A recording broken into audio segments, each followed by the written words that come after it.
Shaded and picturesque, the town of Claremont appears to be an island of calm in the vast urban sprawl of Los Angeles County. Beneath the peaceful surface, however, there is a vigorous creative pulse stirred by a diverse art community and fed by the 7 institutions of higher learning that comprise the Claremont colleges. Claremont's prominent art community gained national and international attention in the years following World War II, when the town emerged as a vital center of modern design. It was a place where artists, craftspeople, and architects mixed freely, shared ideas, and forged close friendships. Amid rustic craftsman bungalows built in the early 1900s and period revival houses constructed in the 1920s, important modern works began to appear in Claremont in the middle years of the 20th century. The architects who were attracted to Claremont read like a who's who of modern designers in Southern California. Richard Neutra worked there, as did Cliff May, Foster Rhodes Jackson, and Millard Sheets. Edward Durrell Stone was active in Claremont as well, along with Theodore Criley Jr., Fred McDowell, and John Lautner.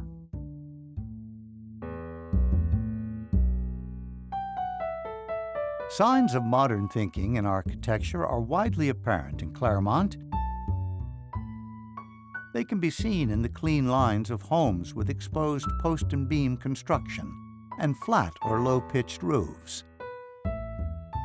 Other signs of modernity include glass walls and sliding glass doors, perforated concrete block sunscreens, carports, and integrated atriums and patios. The mid-century modern structures in Claremont convey the ideas and values that made modern architecture popular in the post-war period. They also express the widely held belief among architects that good design can improve the quality of human life. They really took it on almost as a religious devotion. They had that commitment that it wasn't just prosaic architecture, but it was a cause to bring better living conditions to the average person. And that's an important part. It wasn't just for beautiful custom homes for those who could afford mansions. These architects were really devoted to the idea of bringing modern architecture to the average person.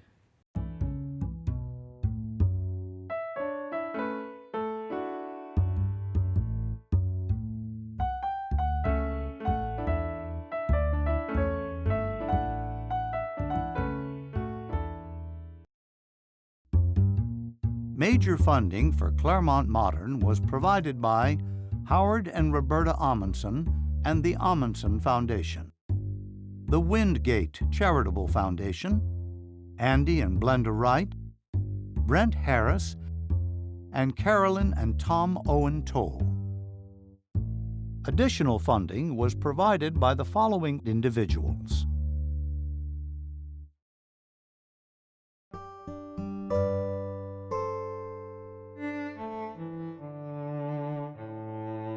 Claremont has a rich architectural heritage that dates back to the late 19th and early 20th centuries. One of the jewels of the city's early development is the 1903 Mary Darling House, a craftsman-style residence that was designed by the noted Pasadena architects Charles and Henry Green.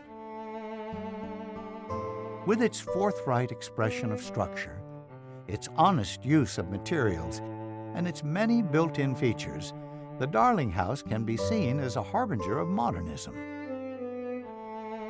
It was published in the British journal Academy Architecture and Architectural Review in 1903, bringing Claremont and the work of the Greens to the attention of readers on the other side of the Atlantic.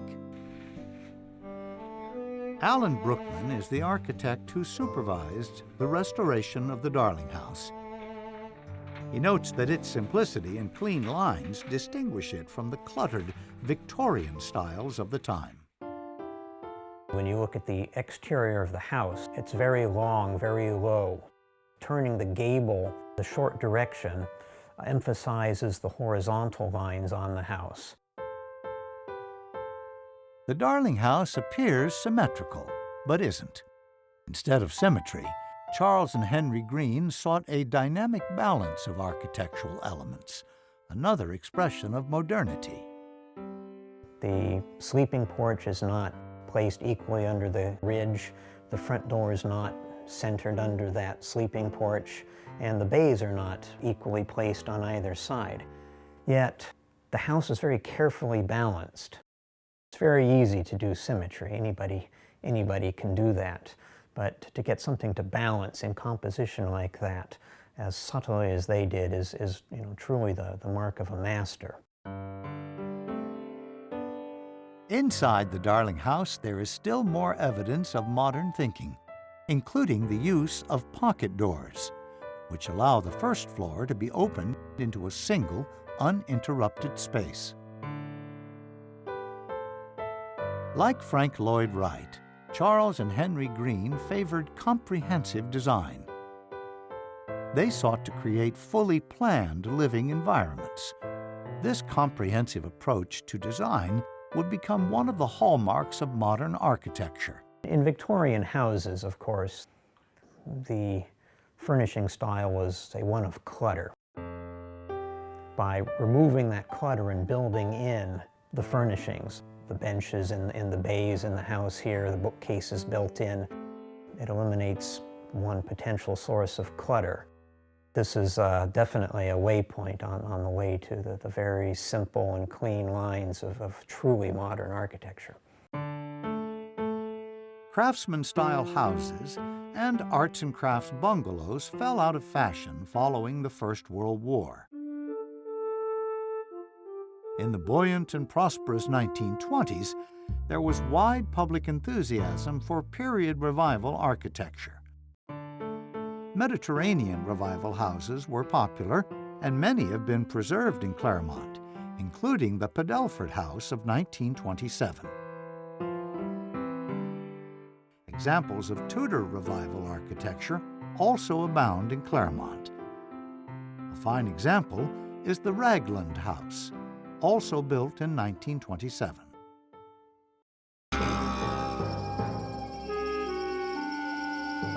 The boom of the 20s was followed by a decade-long bust, the Great Depression of the 1930s. While there was little construction in Claremont during the Depression and World War II, there were a few notable projects, including the forward-looking Millard Sheets residence of 1942. Millard Sheets was that rare artist who could work effectively in many media. A dynamic and charismatic educator as well, he was responsible for building nationally prominent art programs at Scripps College and the Claremont Graduate School. Millard Sheets is known today primarily as an artist. Fine artist as well as a public artist for his many murals. What is interesting, however, also is that he was an architect. Never licensed as an architect, but he was an architect. And from the 1930s at least, he continually, throughout his career, was designing building, as well as doing his art. Now, this is a fascinating side of Millard Sheets. Hasn't been given as much attention, but he really was one of the major modern architects of this mid-century period. Millard Sheets had a lifelong interest in architecture. Early in his career, he showed an aptitude for architectural drawing. In 1929, during a trip to Europe, he made many architectural sketches. Sheets' daughter, Carolyn, recalls his skill in architectural rendering. He did rendering for a while, which was working for architects, drawing up their plans in a way that they could be presented. Very precise work. Dad told me that it took a lot of discipline and a lot of learning. I think he always loved architecture. In the early 1940s, Sheets moved more deeply into the realm of architecture. As the clouds of World War II gathered, he was asked to design a flight training school, Cal Aero, in Ontario, California. His thoughtful design met with great favor, and he went on to design 16 other flight training schools throughout California and the Southwest. These airfields are fascinating. This was before America had gotten into World War II. They were originally privately funded, but with the idea that they would be infrastructure for the coming war. What he achieved with these air schools was amazing. They went up very fast. They were enormous. They covered acres and acres. Also, he designed the furniture. He designed the beds, the tables, the chairs. Whenever he approached anything, he saw it in terms of design. How can I make this better? How can I make it work? How can I make it beautiful? In 1942, Millard Sheets began building a family home that would become an important landmark in the architectural history of Claremont. I think that design of that house in 1942 was a real step in a new direction for architecture, certainly in the Claremont area. Located in the Padua Hills, in an area popular with artists, the Sheets House is a paradigm of integrated design, weaving architecture, art and craft, and landscape design into a handsome and harmonious whole. The low, sleek residence featured walls of rammed earth. He experimented with doing rammed earth construction, which is putting up wooden forms and then pouring the adobe clay damp in and then tamping it down until it became solid, like they built missions all over California for hundreds of years. If the walls were crafted in a manner that recalls the Spanish colonial period, the rest of the Sheets house was strikingly modern. In his design, Sheets employed a flat roof, floor-to-ceiling windows, and floors of polished brick. A plant-filled atrium brought nature into the house. The plan is, of course, Sheets being Californian, very open, very casual. It's his workspace, his studio, as well as his family home. Spaces flow from indoors to outdoors. You stepped down into the living room and had this magnificent view of the mountains through these high, tall windows. The Sheets residence received much attention in both local and national publications. Elizabeth Gordon at House Beautiful magazine, for example, was a great propagandist for American modern ideas, and Sheets and his house was certainly a good example for her to use in that. For Millard Sheets, his residence in the Padua Hills was both a personal sanctuary and a design laboratory. What he did there would influence many of his subsequent architectural projects. I would say also there's another aspect which is a painterly aspect, because when you have the solid walls and then you have the transparent glass, dark and light, shadow, voids and solids as well. These are the vocabulary of artists and sculptors, and he introduces that aesthetic into the architecture.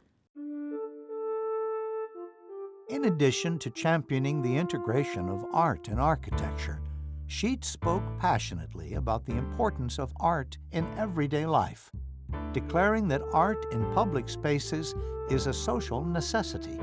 Sheets was a real cheerleader for this idea of bringing art to the average Californian. He was a great salesman, he was a great speaker, he was a great teacher. He really had a huge impact on the nature of Southern California because of that. He was an excellent salesman. It wasn't just sales, though. It was really trying to get people to incorporate art into their everyday life.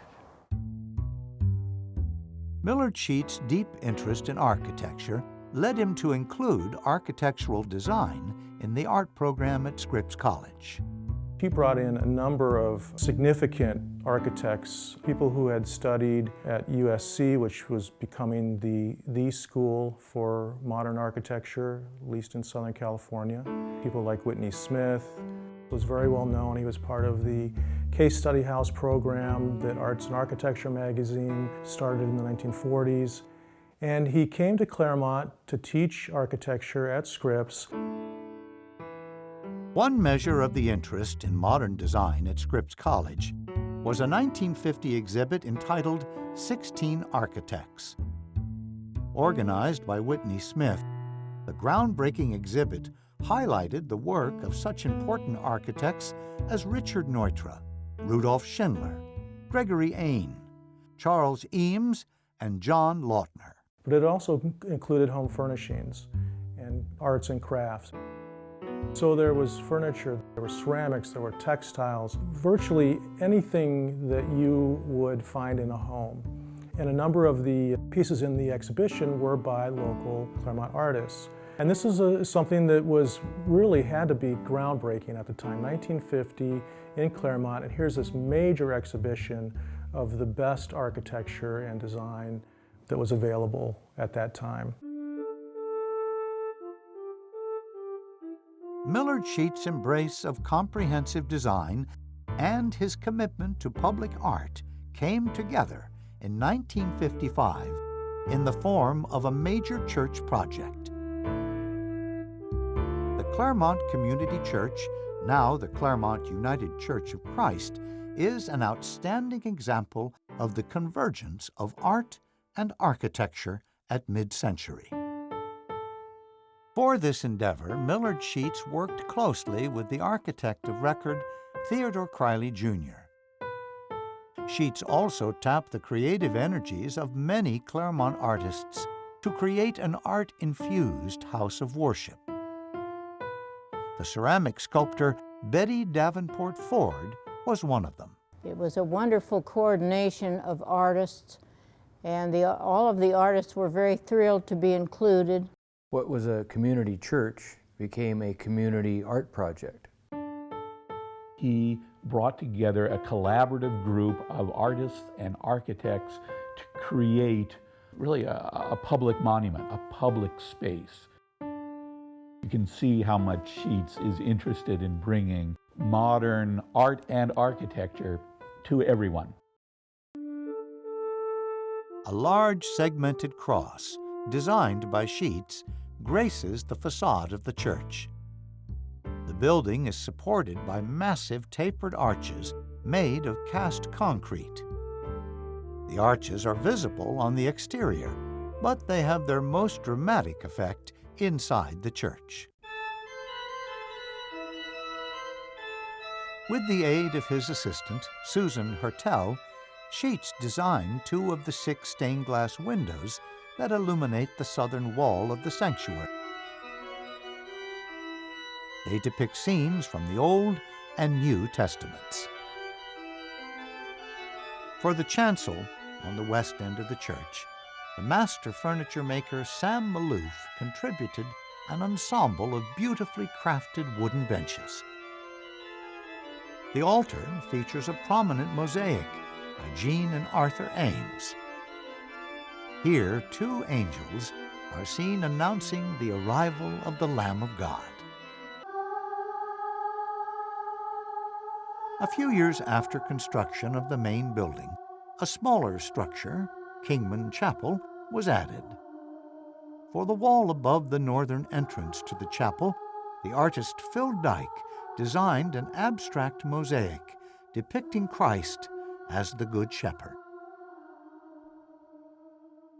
For the southern facade of Kingman Chapel, the artist Harrison McIntosh created an earthy ceramic cross and placed it against a contrasting background of gold tile.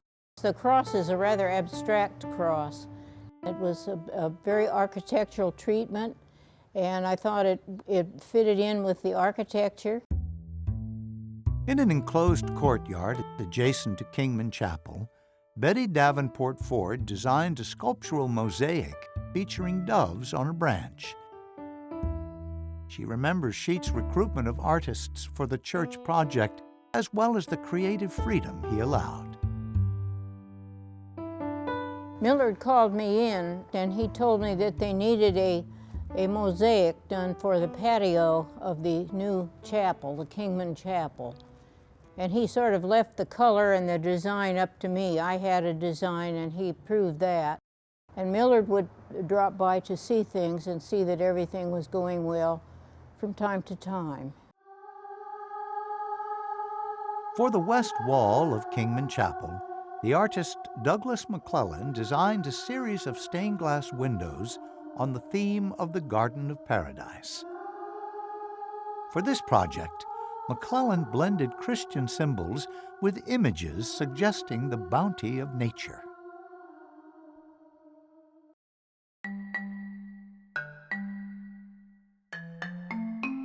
Cast metal symbols cascade down the wall behind the altar in Kingman Chapel.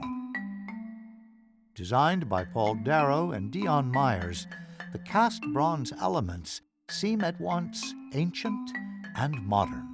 This is a bronze casting of early Christian symbols mixed in with some of my own personal symbolism, and it's also heavy and nice, which is, I think, gives it a steadiness and the kind of a part of the theatrical quality of this pattern. So you can look at all these patterns and see the individuality, but you can also see that it makes a very handsome, harmonious religious emblem all told.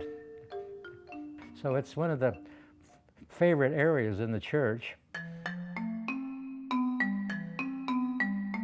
Paul Darrow's son, Chris Darrow, designed the modern cross that graces the altar in Kingman Chapel.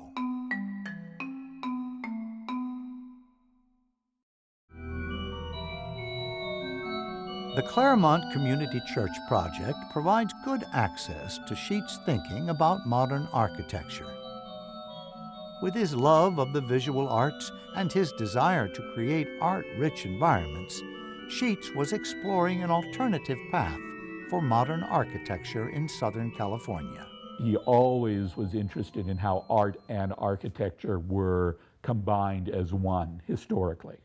But he also had this modern approach. He wasn't going to just repeat what had been done in the past. He was going to reinterpret it. He is just a central figure in putting the idea of modern art and modern architecture together in a unique way. Claremont is home to yet another important mid-century modern church, the Claremont United Methodist Church.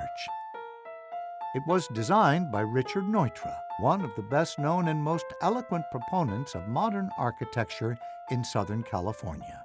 The Claremont Methodist Church, I think, is one of Neutra's most exciting works. There's nothing that prepares you for the contrast of the sanctuary.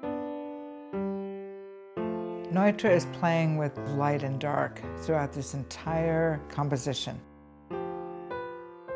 He's also playing off angles, and so you have a ceiling that angles down like the bottom of a ship.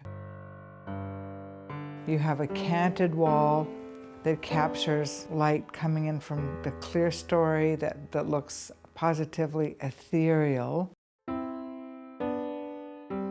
Richard Neutra was born in Austria in 1892.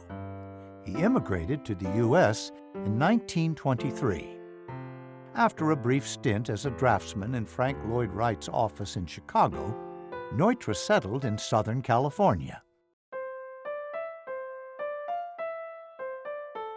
The Methodist Church is one of 3 projects he completed in Claremont. In his design for the church, Neutra employed features that are common in his work. including so-called spider leg outriggers. They'd communicate lightness, agility, and strength, while also extending the building into the surrounding space. And that's exactly what his spider leg is doing. It's extending that space. He's stretching that space. Closely related to the spider legs are a number of soaring posts that suggest simplified flying buttresses. To Barbara Lamprecht, they demonstrate Neutra's respect for historical precedent. Supporting that canted wall and then allowing that structural support to be expressed on the exterior, just like flying buttresses are on Gothic cathedrals, gave him an opportunity to employ familiar language that would be familiar to a lay person, but do it in a modern idiom. Neutra's plan for the church shows his sensitivity to sight and his appreciation for nature. For the north end of the chancel, he rejected stained glass in favor of a wide expanse of plate glass, oriented toward the San Gabriel Mountains. In this way, he opened the church to the natural world.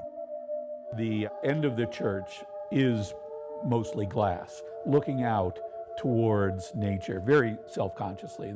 The architecture is framing this view of nature. The life-giving aspects of nature, the inspiring aspects of nature, and the architecture captures that just so beautifully through the structure, through this glass wall. The placement of other windows in the sanctuary is equally purposeful. The upper clerestory windows affirm sky and spirit, while the ground level windows acknowledge nature and the earth.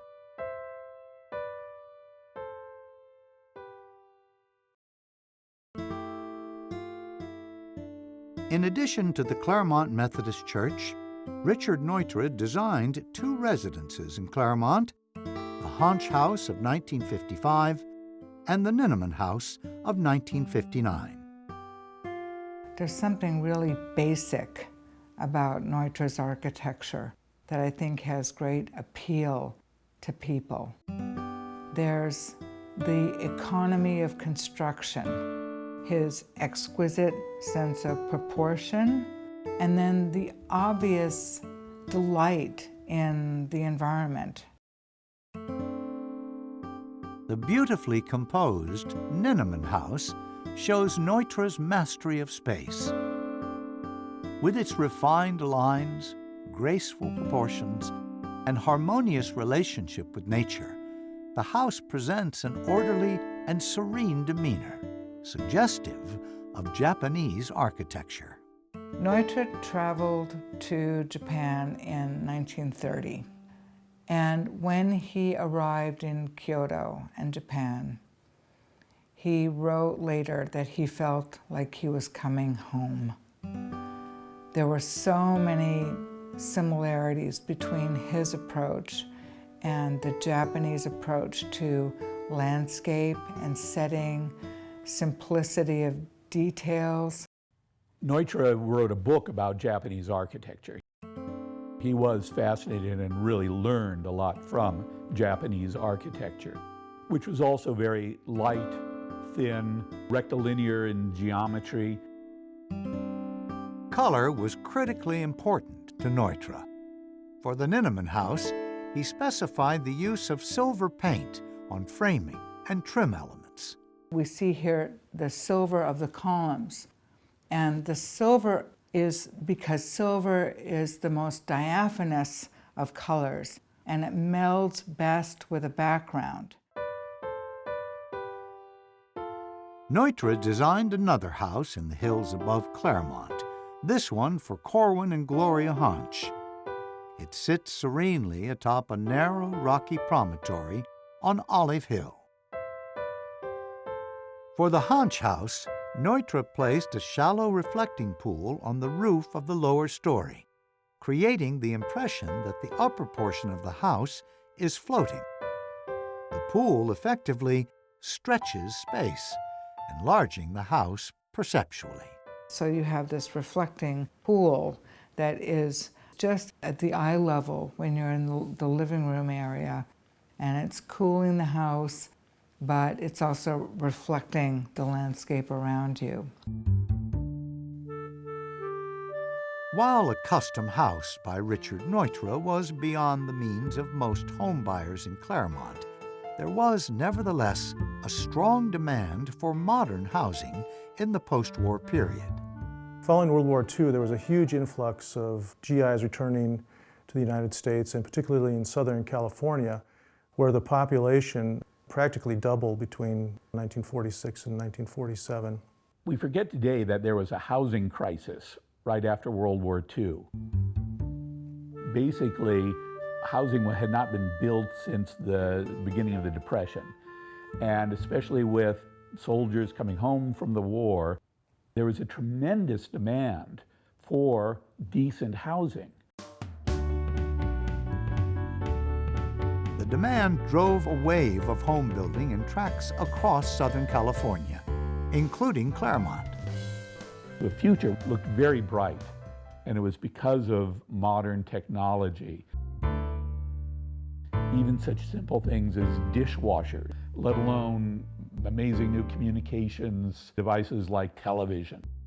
All of these things pointed towards the future, showed that the future was bright, and the architecture was going to reflect that optimism.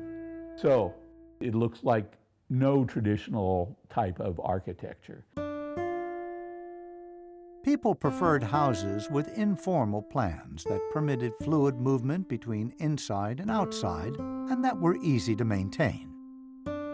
Cost was also a factor, which prompted the frequent use of inexpensive post and beam construction. We're sitting here in the Ken McLeod house from the early 1950s. It's a post and beam construction. It's deceptively simple, just a post and a beam, mostly with infill of a lot of glass. But what's interesting is when you look at these different examples by different architects of the post and beam construction, you see how that simple vocabulary can be used to say so many different things. You could see the structure, you could see the craftsmanship in it. You could see how it was put together, how it was engineered. And it made you realize that a human being put it together. Martin McLeod has fond memories of growing up in this post and beam house in Claremont. It was designed by his father, Kenneth McLeod, a contractor who worked with Richard Neutra and other modern architects. The easy flow between indoors and outdoors in the McLeod house had a strong effect on the young Martin McLeod. Dad always talked about how the Japanese culture likes to nestle comfortably into nature, and that was certainly the way these houses were built. You could go outside, you could come inside, you could sit on the porch, you could sit on the couch and look out at the sky, at the trees, at the animals. And when you grow up in a house like that, so close to nature, it created in me an understanding that was pre-conscious about how we were part of nature. The post-war era brought yet another profound change in home design, particularly in suburban areas like Claremont. It involved the orientation of the house to the surrounding neighborhood. Until the end of the war, bungalows were the most popular American residential building type. The broad eaves, the wood construction, the sheltering open porches that addressed the street where a neighbor could greet another neighbor, that was the most common paradigm. After the war, that openness to the street completely changed. All the action was now happening in the backyard. That's where you had the full height glass sliding walls. And that's where you had the pool, and that's where you had the barbecue.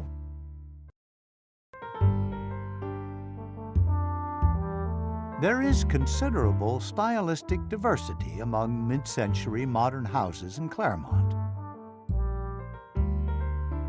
One of the best known and most common types is the California Ranch House, which was popularized by the designer and promoter Cliff May. Like Millard Sheets, Cliff May was not trained as an architect and was not licensed as an architect, but he is nonetheless a very influential architect. A member of an old California family, May drew inspiration from the Spanish heritage of California. So he had a very visceral sense of California architecture and the indoor-outdoor lifestyle and the Spanish heritage. Out of that came the California Ranch House. In both tract and custom residences in Claremont, Cliff May transformed the Spanish rancho into a modern architectural form. Unpretentious, usually one story, fairly rambling, very easy indoor-outdoor access, modern in terms of their features and lifestyle. They had open plans. Another important contribution of Cliff May to modern architecture was the use of prefabricated components to reduce costs and speed construction. Cliff May came up with a system of prefabrication. It was a panelized system. It typically took about 3 days to assemble a house, whereas using the traditional stick-built method could take a number of weeks. The Vieg House, designed by Cliff May and Chris Choate, that's here in Claremont, is an example of one of the prefab panelized houses that they designed. It went up very quickly, but it also was a modern take on the ranch house. Cliff May did not live in Claremont, but there were other modern architects who did. One of the most prominent and prolific was Theodore Criley, Jr., the architect who worked with Millard Sheets on the Claremont Community Church. His Hilliard House of 1952 is a quintessential expression of mid-century modern design in Claremont. Here, Criley employed a prominent trellis to expand the profile of the house and to blur the distinction between interior and exterior spaces. He wasn't just a residential architect. He designed educational buildings. He designed commercial buildings. He designed a really beautiful car dealership. In 1952, Ted Criley built a house for himself that shows another side of modern architecture, the International style. Features of the International style seen in the Criley house include spare, unadorned cubic forms, a flat roof, and extensive use of glass walls. This house had no eaves at all, just a flat roof, and then the glass wall came up as close as possible to the roof plane. It's a really extraordinary, clean, minimalist idea about modernism. Criley had been exposed to the International style while studying at the Massachusetts Institute of Technology. At that time, Walter Gropius, the founder of the influential Bauhaus School in Germany and an advocate of the International style, was active at MIT.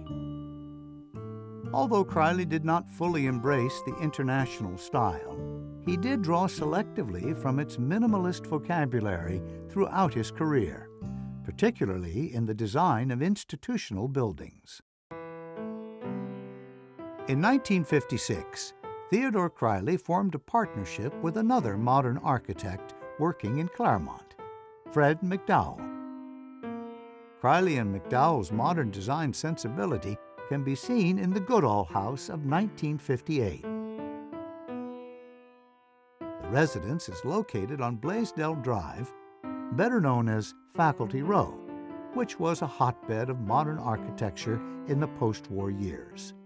It was a street north of the colleges that was developed as housing for faculty members.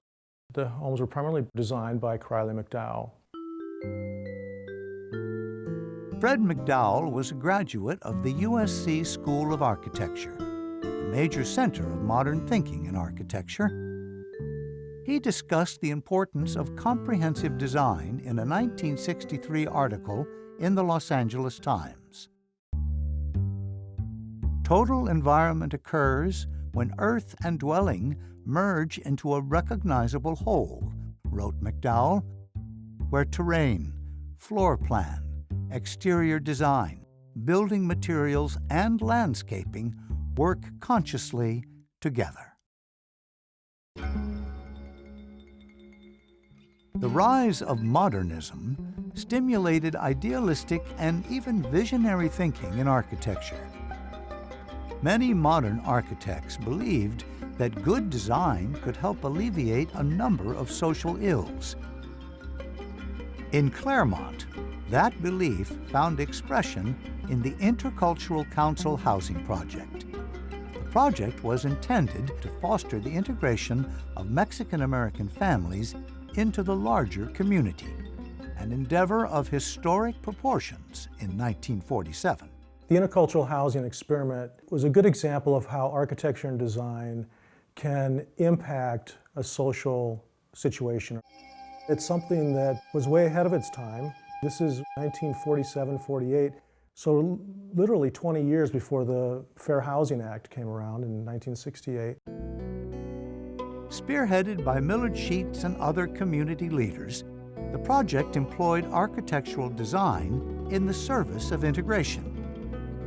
In its statement of purpose, the Intercultural Council declared that we want to prove that something can be done about segregated living in our area and in our day.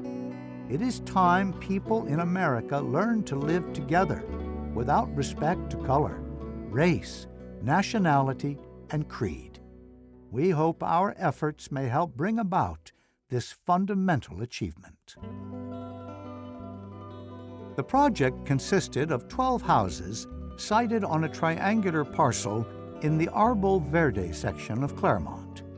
6 were sold to people associated with the Claremont colleges and 6 to persons of Mexican heritage. Many of the residents provided their own sweat equity. The houses were designed by Louis Crutcher under the supervision of Whitney Smith, who was teaching architectural design at Scripps College at the time. Done in the international style, the units were simple but attractive. The musician Chris Darrow grew up there, in a house owned by his father, the artist Paul Darrow. The houses were well designed. They were designed to be not expensive. They were designed to be affordable. The plan, developed by Crutcher and Smith, encouraged social interaction on several levels. There were 12 houses and they were built in a U shape. They were like a horseshoe. And behind all the houses, there was this large grassy area that was called the park. And the park was the place where all of us kids played. Each one of the families actually gave up part of the property in order to make the park exist. And I think it really unified the neighborhood.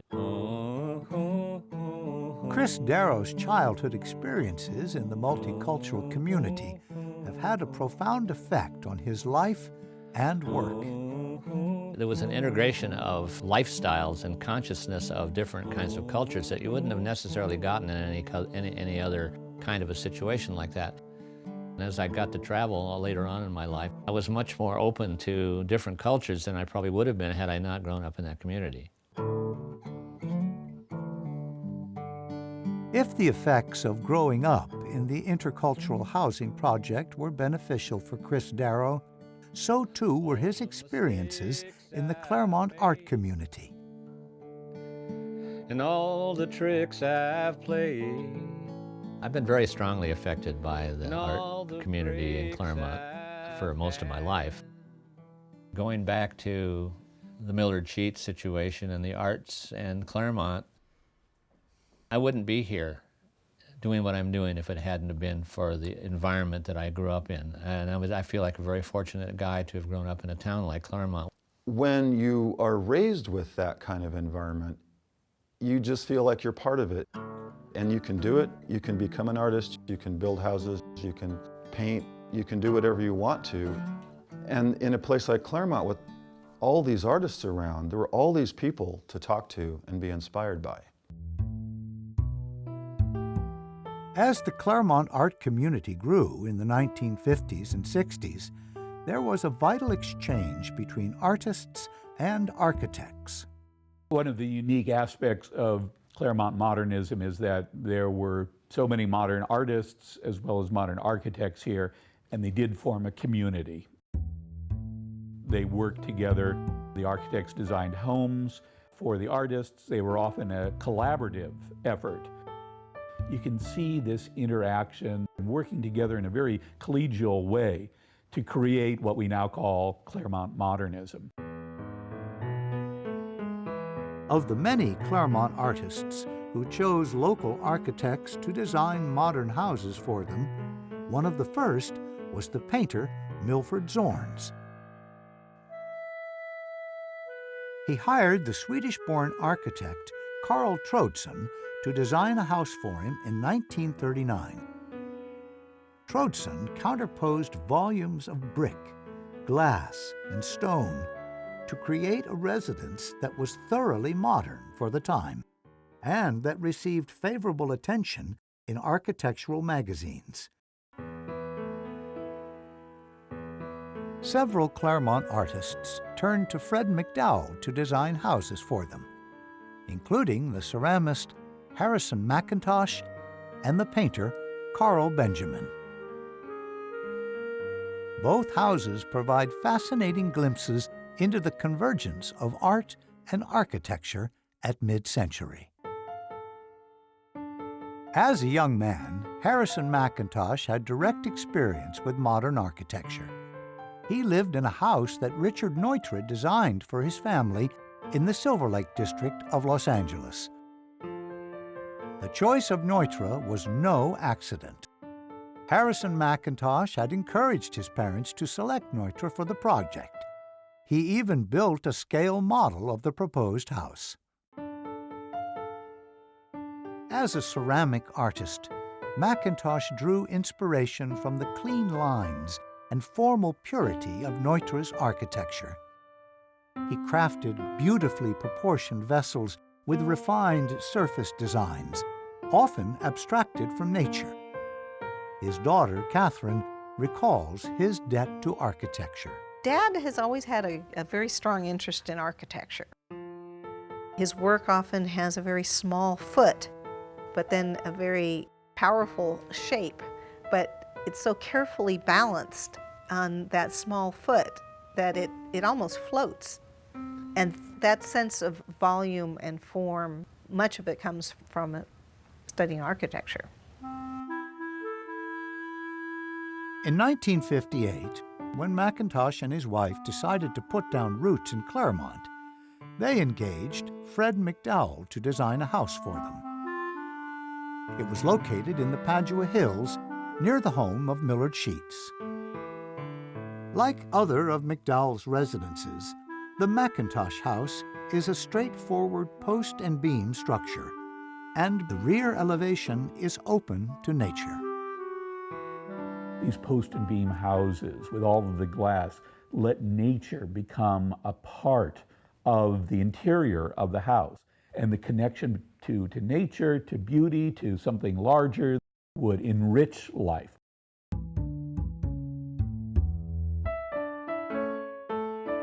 Another fascinating glimpse into the interaction between art and architecture can be seen in the work of the artist Carl Benjamin. In 1955, Benjamin hired Fred McDowell to design a house for him. He noted a correspondence between the post and beam structure of the house and his own hard-edged geometric abstractions. The architectural connection is evident in titles like cube buildings. Benjamin's wife, Beverly, says that Carl viewed some of his early works as post and beam paintings.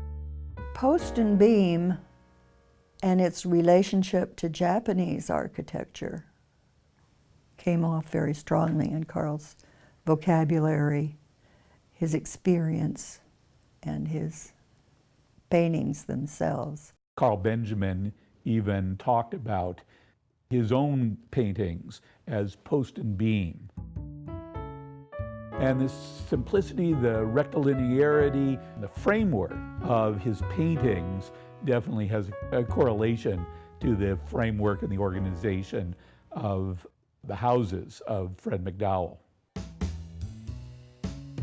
The Benjamin House provides further evidence of the influence of Japanese architecture on mid-century modern design.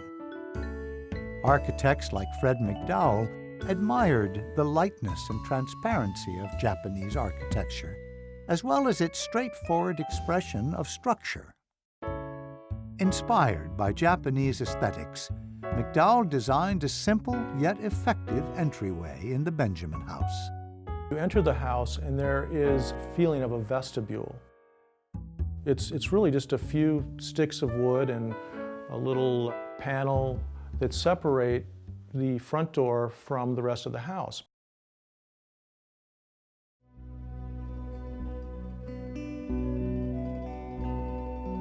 Several artists associated with the Claremont Art Community chose to design their own homes and studios. An outstanding example is the master furniture maker, Sam Maloof. He really put together the concepts for the buildings and he built them. In some respects, it was making a house as a piece of furniture. The beautiful woodwork, a hand-carved spiral staircase that's just unbelievable.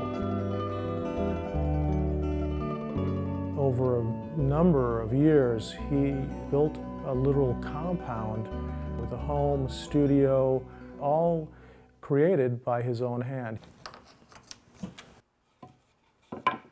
According to Larry White, Maloof's longtime friend and associate, the house project was a true labor of love for Maloof, one that gave him wide creative latitude. In the middle 60s is when Sam started really developing his home and adding on and building, and I think that became an area of expression for him. That's where his real creative energy went into the house. He thrived there. He loved working on the house and changing and building and doing things. Sam Maloof was also an important collector of art and craft, including work by Claremont artists. Over time, his house took on the character of a museum.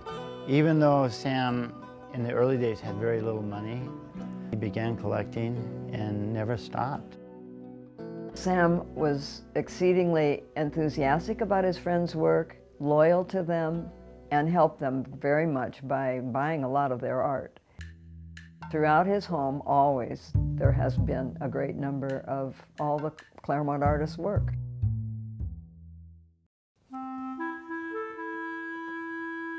The Claremont artist James Huter was a friend of Sam Maloof, and he too has a deep interest in architecture. I've always been interested in architecture. It just is there naturally, automatically, I think, and do my work architecturally. As a student, Huter helped construct the landmark 16 Architects exhibit organized by Whitney Smith at Scripps College in 1950.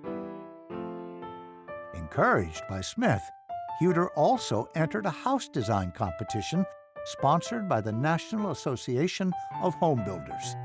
His submission was one of the finalists. Whitney Smith took us out on a field trip. That was the real opener. And we'd go to Wright homes, Neutra homes. Huter's intuitive feeling for architectural form can be seen in what he calls his sculpture paintings. They depict the human face in an architectural manner. In architecture, the post and then the lintel that is held above it comes naturally into my work. It's probably the nose going down and the eyebrows and eyes going across.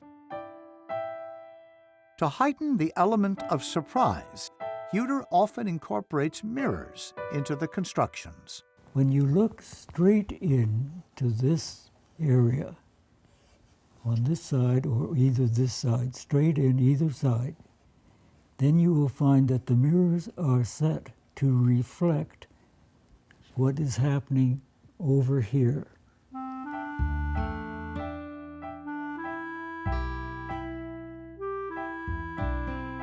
In 1962, Huter embarked upon his largest project, a house and studio in Claremont. While drawing inspiration from such architects as Frank Lloyd Wright and Richard Neutra, Huter was determined to create a house that was uniquely his own. It became a matter of making little sketches and trying to get the feeling of what I wanted. I wanted this to be an open house where the spaces would flow into another. After working out his ideas on paper, Huter then hired the Claremont architect Everett Tozier to conform the plans to the existing building code. His home is probably his greatest piece of sculpture. It feels like it's a piece of art in itself. For Huter, fostering the element of surprise was as important in the design of his house as in his sculptural paintings. He was especially interested in windows and other openings, which frame views that stir surprise and delight. So I incorporated it into the living room and the stairwell here, the inside, outside as a view. You're looking through a small separation and you see something in the distance, and that's a surprise. And I enjoy those things constantly.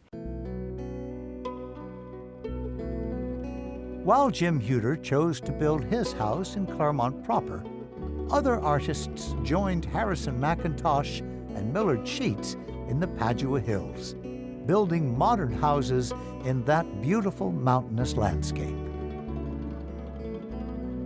The sculptor Albert Stewart and his wife Marion Stewart, a weaver, built a house in the Padua Hills in cooperation with Theodore Criley Jr. The Stewart residence had a decidedly southwestern character. The husband and wife design team of Jean and Arthur Ames also chose to build in the Padua Hills. The Ames house was designed by the architect Louis Crutcher. It featured a large studio on the ground floor and living quarters above. The many view windows afforded striking vistas of the nearby San Gabriel Mountains. The ceramic sculptor Betty Davenport Ford settled in the Padua Hills as well, together with her husband Harold Ford, who designed the Ford family home with help from Theodore Criley Jr. The extensive glazing on the western elevation illuminates both the studio and living areas. A different face of modernism can be seen in a studio that the Claremont architect Foster Rhodes Jackson designed for the ceramic artist Linley Mixon in 1958. Jackson studied with Frank Lloyd Wright and was a fellow at Taliesin West, Wright's school and studio in Scottsdale, Arizona. While at Taliesin, he assimilated Wright's desert aesthetic. It shows the influence of Wright. It uses the desert stone method that Frank Lloyd Wright used at Taliesin West, where you pour a concrete wall, but it has natural stones embedded in it, which are exposed when the building is done, creating color, texture, and obviously a connection to the land. With Claremont's proximity to the San Gabriel Mountains, stone has long been an important building material in the area. Jackson's use of native rock in the Mixon studio is a modern expression of a vital local tradition. The casual and even random placement of stones in and around the studio makes the earthy structure seem to grow naturally from the site. Very different concept of modernism than Criley or McDowell and many of their houses, but nonetheless modern. It's using modern materials. It's using an entirely fresh idea about how the building should relate to the land. There's nothing traditional about it. Foster Rhodes Jackson's own house sprawls majestically across a large site in the chaparral-covered foothills of the San Gabriel Mountains. As in the Mixon studio, native rock plays a vital role in the composition, anchoring the buildings to the site and giving them a feeling of solidity and permanence. This is the marvelous diversity that you see in Claremont Modernism. You have these very light, pavilion-like post and beam structures by McDowell or Criley or Neutra. But on the other hand, you have Foster Rhodes Jackson's own house, which is in many ways a piece of earth sculpture. The Jackson complex contains 5 structures and a number of terraces and connecting walkways. One of the striking features of the main house is an interior open-air atrium with a pool. Another prominent feature is the Great Hall, which is formed by large, canted concrete pillars that read prominently on the exterior and interior alike. It has these pillars which rise 2 stories and create the roof, and then there's glass infilling between these structural elements. Now, it's obviously derived from Wright in terms of the structure, in terms of the angled shapes, but a space like this, a grand hall for a living room, is unlike anything in any Wright building. So what you have is Foster Rhodes Jackson learning from Wright, learning about organic architecture, taking those ideas, but making them his own and extending them here in Claremont into a new version of organic architecture.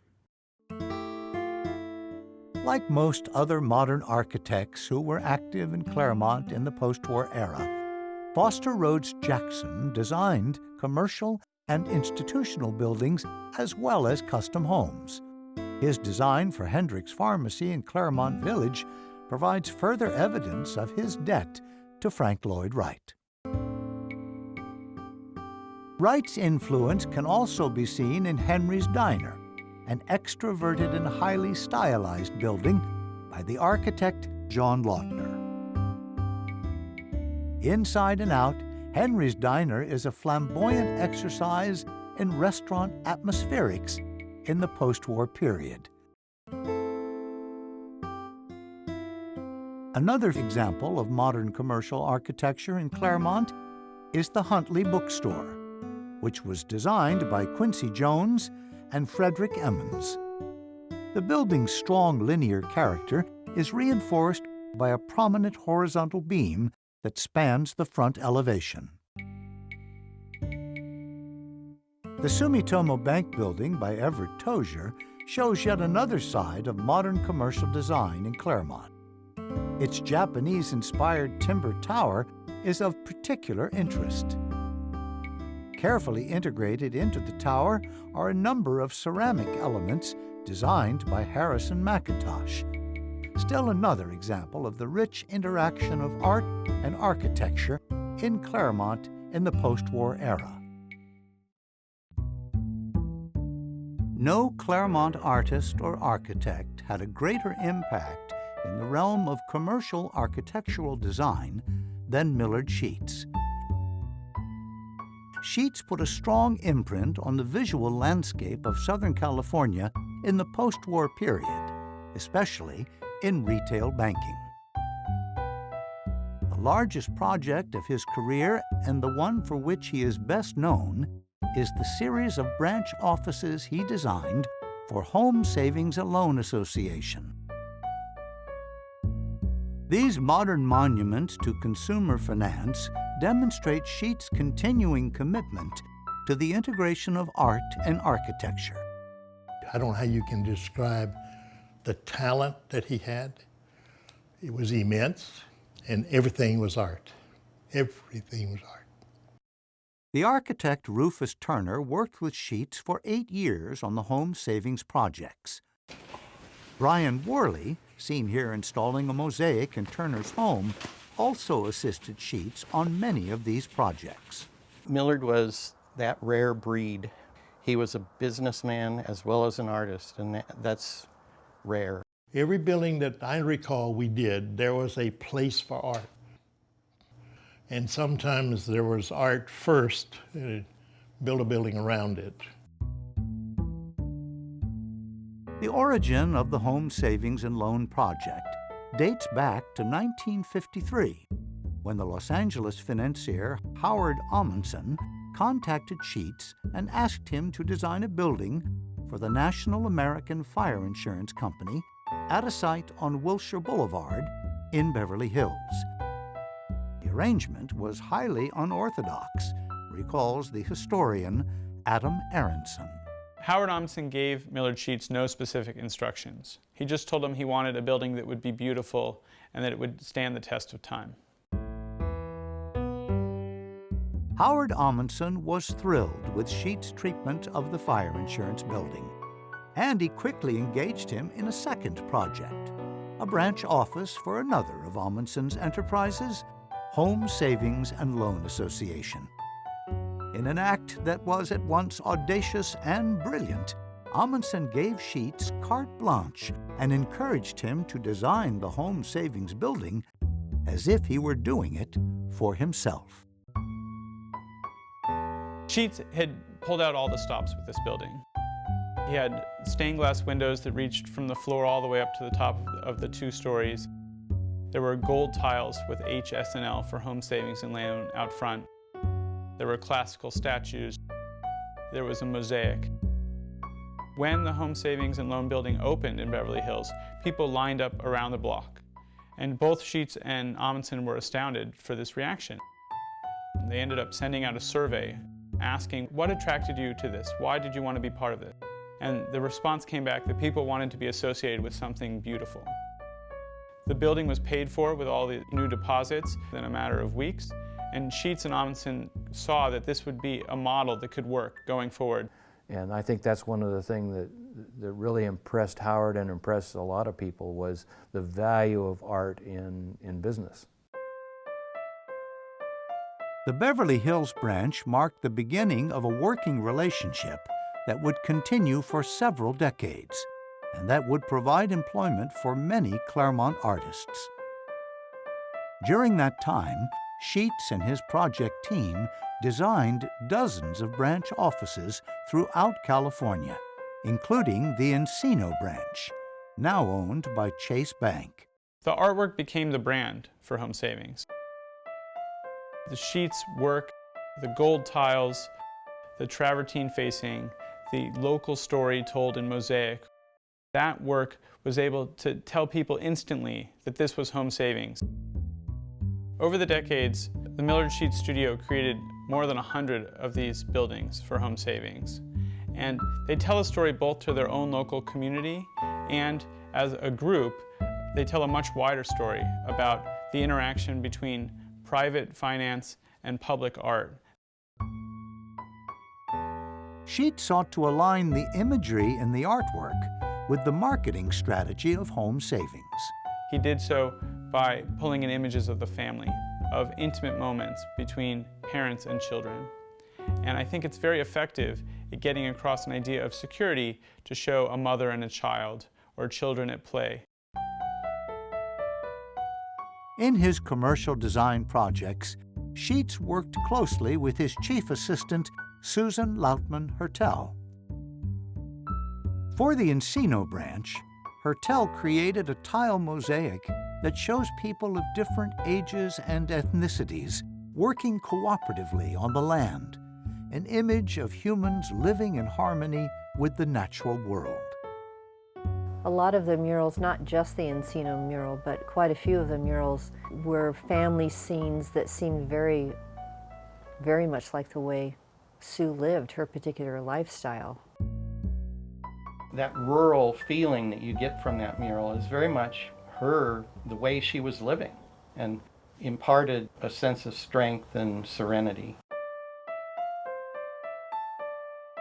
Several other Claremont artists contributed work to the Encino branch, including the ceramic sculptor Betty Davenport Ford, who created the two large cats that enliven the facade. Millard liked the cats, and he said that he wanted me to make two very large cats. So I thought it over, and I thought that a puma and a tiger would be ideal, and he agreed. He seldom interfered with an artist's reasoning or his decisions. To integrate the sculptural elements into the architecture, Sheets called for two large concrete grills in the form of stylized plants. His son, Tony Sheets, designed and installed them. Dad asked me to design the grill work that went around it, and I considered my design to be a frame for her work. I wanted to accentuate her work.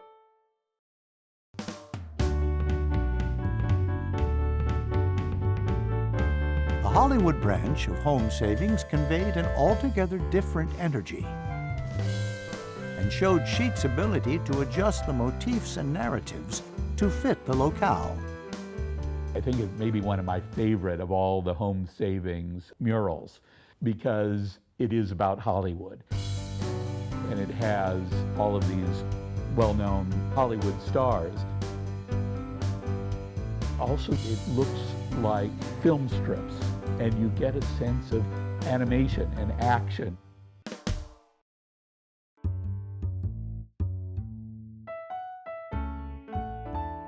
To support his many public art and commercial design projects, Millard Sheets built a studio complex in Claremont in 1956. The structures were minimalist and designed to meet functional requirements. Sheets used the flat walls of the complex as canvases on which to execute fanciful mosaics.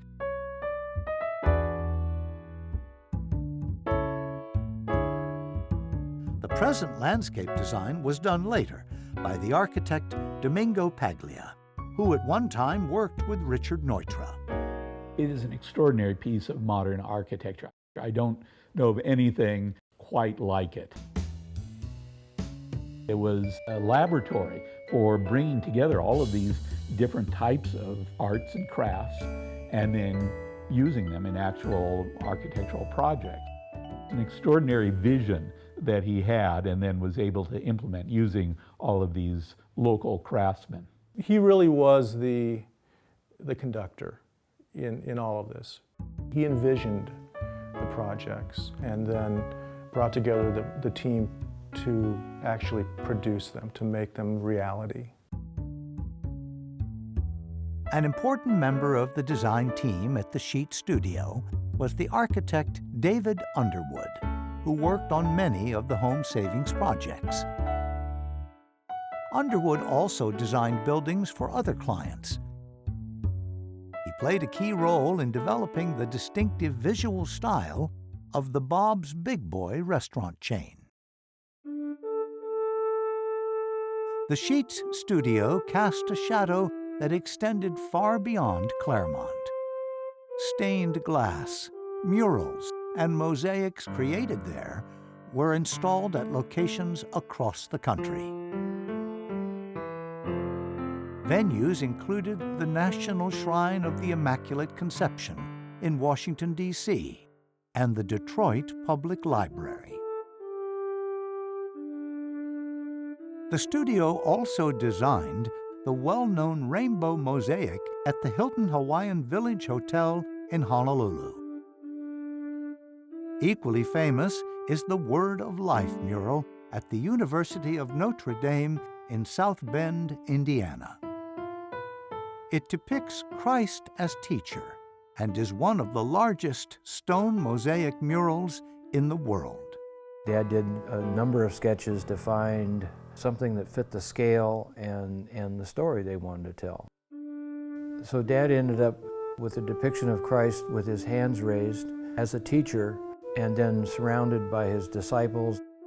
The head of the Christ figure is about 12 feet tall, made out of 115 pieces of granite. Back home in Claremont, the list of clients at the Sheets studio continued to grow. In addition to the projects for home savings, Sheets designed buildings for several other financial institutions, including the Claremont office of Pomona First Federal Savings and Loan. It was built in 1969 and is presently owned by U.S. Bank. Pomona Federal is also on a corner, also very prominent, but has a very different form. Instead of being a solid treasury box, it is a pavilion with columns around it and walkways around it. Cutouts in the colonnade roof reinforce the feeling of openness while also integrating nature into the composition. Of course, it still has the artwork integrated into the building, inside and out.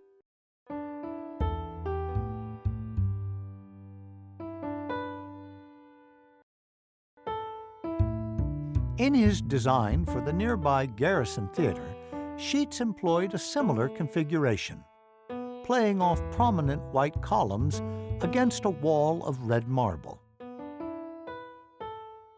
Here again, Sheets deftly blended art and architecture, both on the exterior and interior. Surrounding the entrance are prominent mosaics depicting scenes from 3 plays by William Shakespeare: Antony and Cleopatra, Romeo and Juliet, and King Lear. Inside, floor-to-ceiling tapestries designed by Jean and Arthur Ames celebrate the performing arts. Both Garrison Theater and the Pomona First Federal Building show Millard Sheets' sympathy for a movement in post-war architecture known as the New Formalism. Millard Sheets has not often been placed in modern architectural history. He actually does have a role in the movement called New Formalism or Neo-Formalism. This was a reaction against the international style. The international style, for many, was too mechanistic, too cold, and there were many architects who felt that architecture should be warmer, more solid, have some historical elements in it which had been left out of this mechanistic modernism of the Bauhaus. Edward Durell Stone was definitely one of these new formalists. Minoru Yamasaki, Philip Johnson, William Pereira as well here in Southern California. And Millard Sheets needs to be added to that list. Sheets is part of that group because of the monumentality, the solidity, the use of materials like marble, which are more traditional but used in a new way. Also the integration of art. This is part of the new formalism as well. The architect Edward Durell Stone is known for such icons of modern design as the U.S. Embassy in New Delhi, India, and the Kennedy Center for the Performing Arts in Washington, D.C. Stone was also active in Claremont. He developed master plans for both the Claremont School of Theology and Harvey Mudd College. His plan for Harvey Mudd was formal and monumental in character. It reflected the school's emphasis on the sciences. It was a wonderful solution for a school that focused on engineering. It really emulated, in the architectural style, what the school was all about. Edward Durell Stone designed several buildings on the campus of the Claremont School of Theology, including one of the most striking modern buildings in Claremont, the Kresge Chapel. Stone's tall, open chapel is at once spacious and intimate. Narrow, vertical ribbons of colored glass bathe the white walls in light of ever-changing hues throughout the day. I'll never forget a time when I was in that chapel at sunset. The sun came in, and the interior of this extremely solid building vanished. It went away.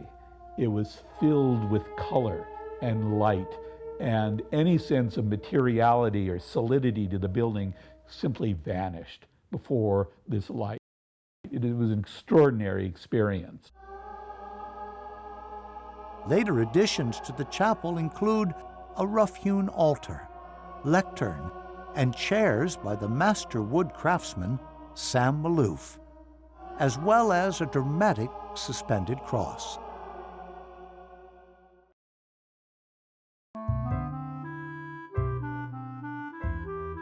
There is an interesting connection between Edward Durrell Stone and Millard Sheets. The two men joined forces in the early 1960s to design the Capitol Mall, a large mixed-use pedestrian mall near the state capitol in Sacramento. However, the project was never realized. Millard Sheets was the driving force behind another mall project, this one successfully completed, the Pomona Mall. Built in 1962, it was the first pedestrian mall west of the Mississippi, and it marked Sheets' entry into the field of urban redevelopment. Sheets' interest in community came through in so many different sorts of projects. One of the really interesting ones is the pedestrian mall in downtown Pomona. Millard Sheets in 1962 got very interested in the possibility of creating a revitalized downtown for his hometown of Pomona. He was able to bring home savings into this through his connections with Amundsen, but I think for Sheets this was very much about his relationship to what a city could be, how art could play into the experience of pedestrians, and how his home community might be able to be rethought in this way. Once again, Sheets recruited a number of Claremont artists to produce work for the project. One of the prominent pieces was a mosaic by Jean Ames, depicting the namesake of the city, the Roman goddess Pomona. He places art, fountains, all the way along several blocks of this street. So here is Sheets again, who we can never pigeonhole just as an artist, and he's thinking about urbanism. What makes the urban environment pleasant, attractive? And the answer is people. What do you do to bring people together? And he uses art and design and architecture to do that at Pomona. In November 1962, the U.S. Conference of Mayors held their national convention in Pomona to come see the downtown mall and to experience what this could mean for revitalizing a community.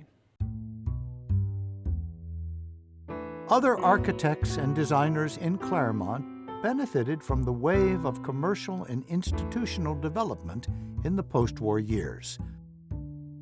In 1964, the architectural partnership of Theodore Criley Jr. and Fred McDowell created the master plan for Pitzer College, a liberal arts institution that had been established only a year earlier. Also in 1964, Criley and McDowell designed Scott Hall, the first residential building at Pitzer College. The modern structure is marked by a prominent concrete sunscreen on the western elevation. 3 years later, in 1967, Criley and McDowell designed another residential building at Pitzer College, Sanborn Hall.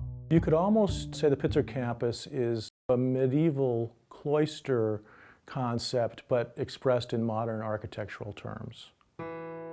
The buildings were connected by a series of covered breezeways that were very minimal, very horizontal. It really set a horizon line around the campus, something that Richard Neutra used in his architecture, creating a horizon line. The imprint of Criley and McDowell as planners can also be seen at Claraboya, a fully planned residential development they laid out in the foothills above Claremont, beginning in 1962. We have to remember that modernism as a set of ideas was not just concerned with one individual building. It was very much interested in collections of buildings, urbanism, how buildings relate to each other to create a community. Claraboya was not a tract development. Rather, all of the homes were custom designed. This permitted a variety of modern styles. The most unusual project in the Claraboya development was an all-concrete house. It was designed by Fred McDowell as an entry in a competition sponsored by the Association of Concrete Industries. And it was a brilliant design. He actually had prefab slabs of concrete and had them helicoptered up to the site and then put in place with a crane. And they were kind of put together like a puzzle.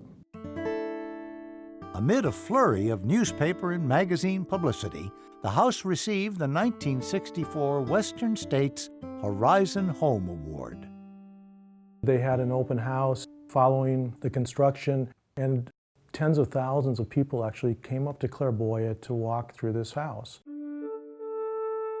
Claraboya, the Pomona Mall, the Intercultural Council Housing Project, and the growth of the Claremont colleges all bear witness to the optimism of the post-war era. There was excitement in the air, a sense of unlimited possibilities. It's really exciting that at this point in time we can finally look back and see that there was something special going on in Claremont in the mid-century in defining modern architecture. For modern architects and designers, Claremont was an open and inviting arena for experimentation. Organic architecture, post and beam architecture, planning, commercial architecture, residential architecture, all rooted in the place. And this is one of the interesting things. Modernism wasn't always international, one size fits all. Modernism was about the flexibility to respond to a place, to a culture. In Claremont, modernism evolved and flourished through the interaction of art and architecture. Architects were inspired by modern art, and artists were inspired by modern architecture. The relationship between the two contributed to the development of a rich and distinctive local culture.